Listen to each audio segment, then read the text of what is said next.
datang dengan mules-mules, masih bisa tanya anamnesa atau data subjektif dari pasien. Kalau dia sudah tidak bisa ditanya karena mules, ya, pengennya langsung dikasih tindakan, kita tanya ke yang dampingin dia siapa. Yang ditanya apa, anaknya berapa, ya kan? Mulesnya dari kapan? Ada nggak riwayat penyakit hipertensi, asma, TB, hepatitis? Itu ditanyakan, apalagi sekarang corona kan?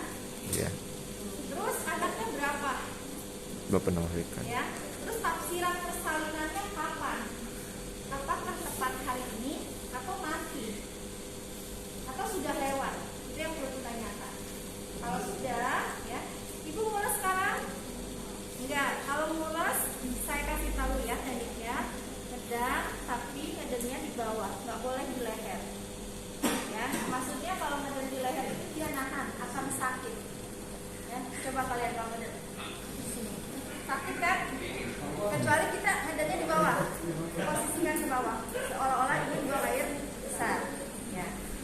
Kalau sudah kita anamnesa, kita siapkan alat. Alatnya tadi udah siap. Terus ibunya ternyata ingin mengedang. Ayo coba ngedang kamu. Ya apa? Ya apa? Ayo pengen ngedang nih. Ayo usah malu-malu. Ayo. Aduh ngedang. Ayo.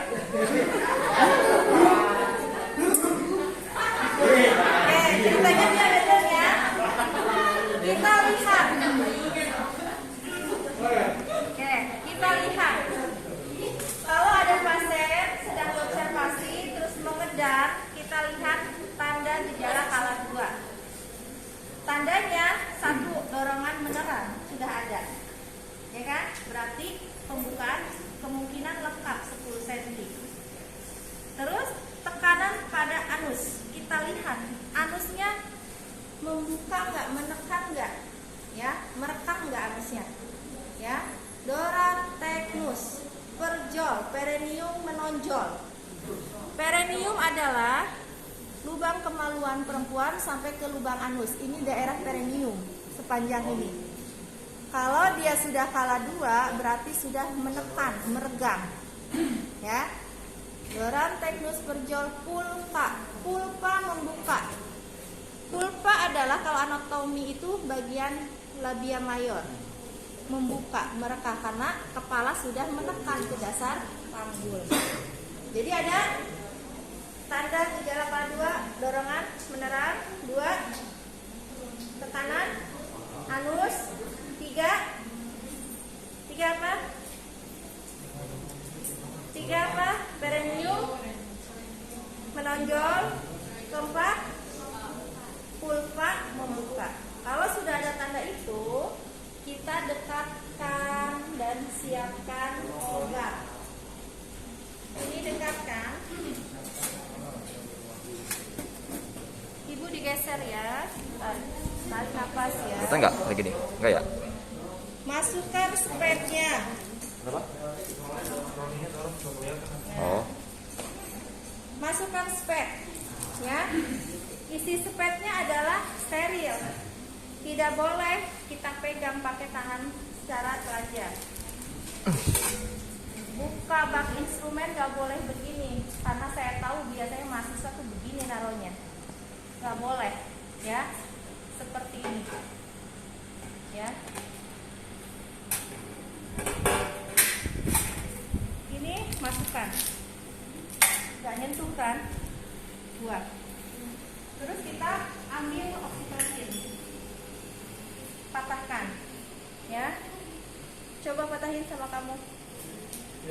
Asik. Dokter. Ayo. Siapa yang tahu matahinnya gimana? Itu ada tandanya. Nggak boleh gitu. Nah, bahaya ya. Nih, matain ampul bukan jempol kita ada di sela-sela ini, nggak boleh. Akan terluka oleh ini. Jadi begini. Nih, jempol kita sejajar seperti ini. Nih, ya.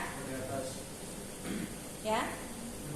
tengah-tengah gini, patahkan ke sana, jangan ke sini, ya. Dan nggak boleh jari jempol kita malah begini, nggak boleh. Begini, patahkan.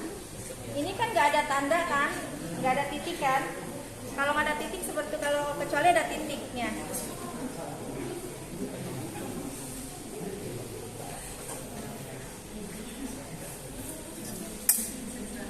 Ya, kita simpan.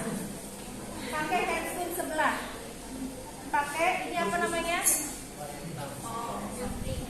Korentang.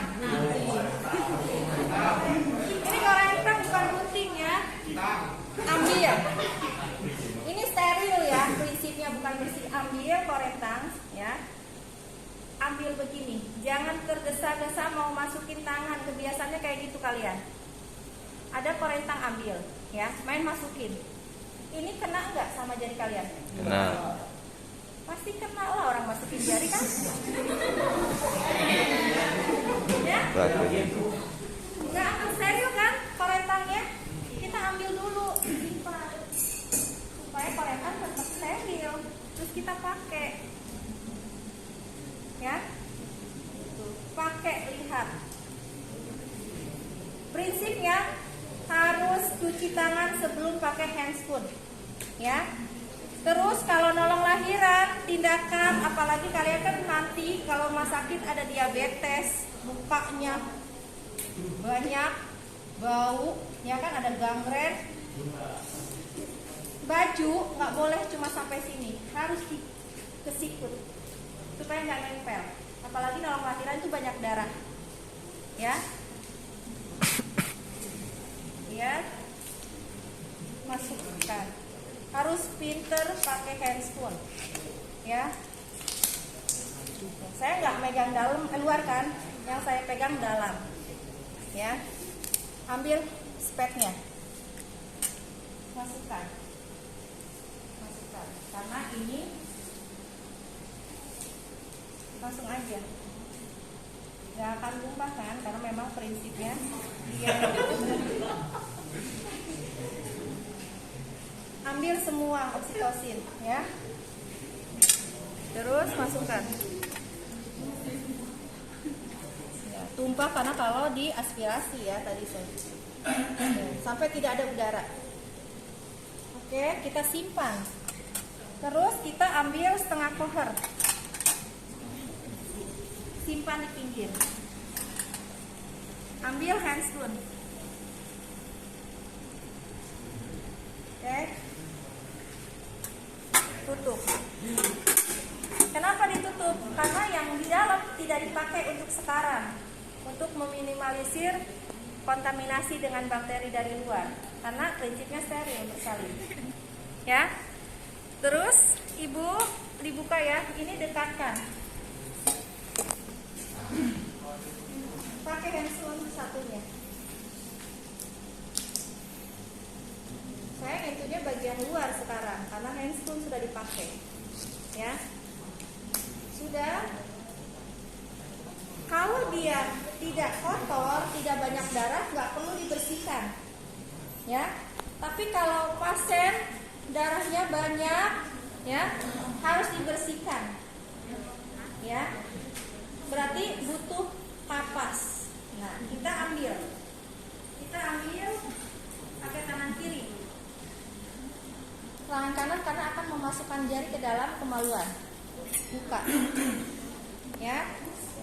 Ambil, ini harusnya ada dikasih air DTT atau air yang steril. Bu, saya bersihkan ya, karena masih banyak darah nih sebelum saya periksa dalam. Bersihkan dari yang terjauh ya ke bawah, yang terdekat ya sampai ke anus dibersihkan. Terus kita nilai ya, kemaluannya ada penyakit menular seksual enggak, itu yang pertama kita lihat, karena kita nggak tahu kan, ibunya di rumah tapi bapaknya kerja, kita nggak tahu apakah gonta-ganti pasangan membawa penyakit. Jadi kita harus tahu apakah ada penyakit menular seksual, gonorrhea, kondiloma, apakah abses, Ya, kalau tidak, apakah ada varises di bagian vulva? Memang ada, Bu, ada. Ya, semakin besar usia kehamilan akan mengakibatkan pembuluh darah yang ada di kemaluan itu membesar. Akhirnya varises. Kalau ada varises tidak bisa lahir secara normal, karena dia akan pecah pembuluh darahnya dan akan pendarahan aktif. Ya, baru kita lakukan periksa dalam. Bu, tarik napas ya, buka. 1, ya, bukan nantangin ya. Gini ya. Masukkan jari tengah, tekan lubang kemaluannya, tekan. Tarik napas, Bu, karena sakit. Ya. Terus diikuti dengan jari yang telunjuk. Masukkan. Tangan kita yang kiri tadinya membuka ini ke belakang, ke pundus. Ya. Yang harus dinilai di pemeriksaan dalam yang pertama. Pakai ini ya. Pada saat kita masuk, kita merasakan jalan lahirnya ada sekat atau tidak. Ya. Kalau ada sekat berarti bayi nggak bisa lahir kan? Harus dioperasi. Ada tumor enggak di jalan lahir? Ya, ada kista enggak? Baru kita akan mencari mulut rahim. Mulut rahim indikasinya akan teraba pembukaannya berapa. Ya. Kalau sudah ketemu pembukaan berapa? Contohnya pembukaannya 5. Ya. Terus presentasinya apa? Jari kita yang main. Ya. Presentasinya apa? Kepala. Oh iya, kepala.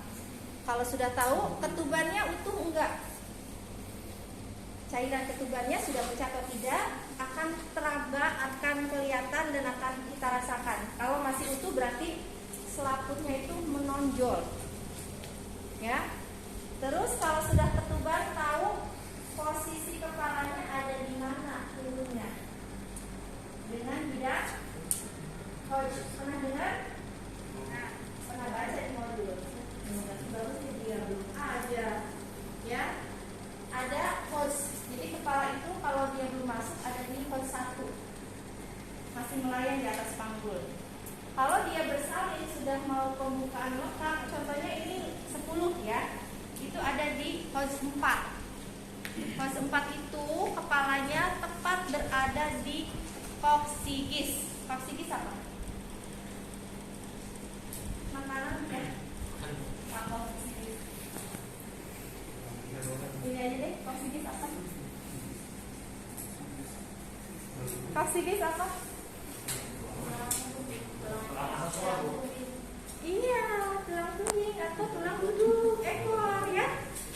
Koksigis itu ada di situ bayinya kalau sudah di dasar si panggul ya. Jadi itu adalah hal-hal yang diperiksa di pembukaan ya atau pemeriksaan dalam ya. Kalau sudah ternyata tadi pembukaannya lengkap, ketubannya masih utuh dan ada di dasar panggul, bilang ke pasiennya, Ibu, saya pecahkan ya ketubannya supaya proses lahirannya bisa cepat. Ya Bu ya, tarik nafas. Kita ambil ini, sudah disediakan. Kita masukkan, masukannya seperti ini. Ya, masukkan ke sejala jari. Kalau sudah ada di dalam, pada saat kita mau menorehkan, putar. Ya, jadi posisi di dalam seperti ini. Ya, kalau ada mulesnya mulai menurun, bukan pas mules kencang, dan tidak ada mules nggak boleh. Kalau tidak ada mules, kamu torehkan ketuban, yang terluka bukan selaputnya, tapi plus kulit kepala bayi. Oh, Ya kan? Jadi harus dalam keadaan mulesnya agak sedikit menurun, nggak boleh terlalu kencang. Kalau kita torehkan ketuban, mulesnya kencang, dia akan muncrat kemana-mana. Ya, itu nggak boleh. Jadi kita torehkan 1-2 cm ya. Terus kita simpan ya. Kita lihat ketubannya warnanya jernih tidak. normalnya jernih, baunya bau amis. Ya, tidak boleh warnanya hijau. Kalau sudah hijau berarti bayinya lewat bulan atau bayinya stres. Nah, kalau bayi stres bisa mengeluarkan di dalam. Itu bahaya. Kalau tidak segera dilahirkan, bayi bisa meninggal. Karena keracunan kan, keracunan ada BAB-nya bayi itu, mekonium namanya, hijau, ya. Jadi normalnya ketuban warnanya jernih dan bau amis. Terus kalau sudah normal ketubannya, kita ambil, ya, simpan di sini, cuci ke klorin. Selesai, buka yang spoonnya. Ini yang pertama. Kita rapikan.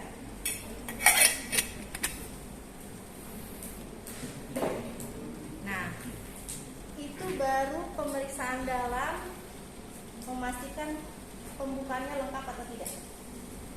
Itu baru proses pertama, ya. Terus kita kasih tahu hasil semuanya.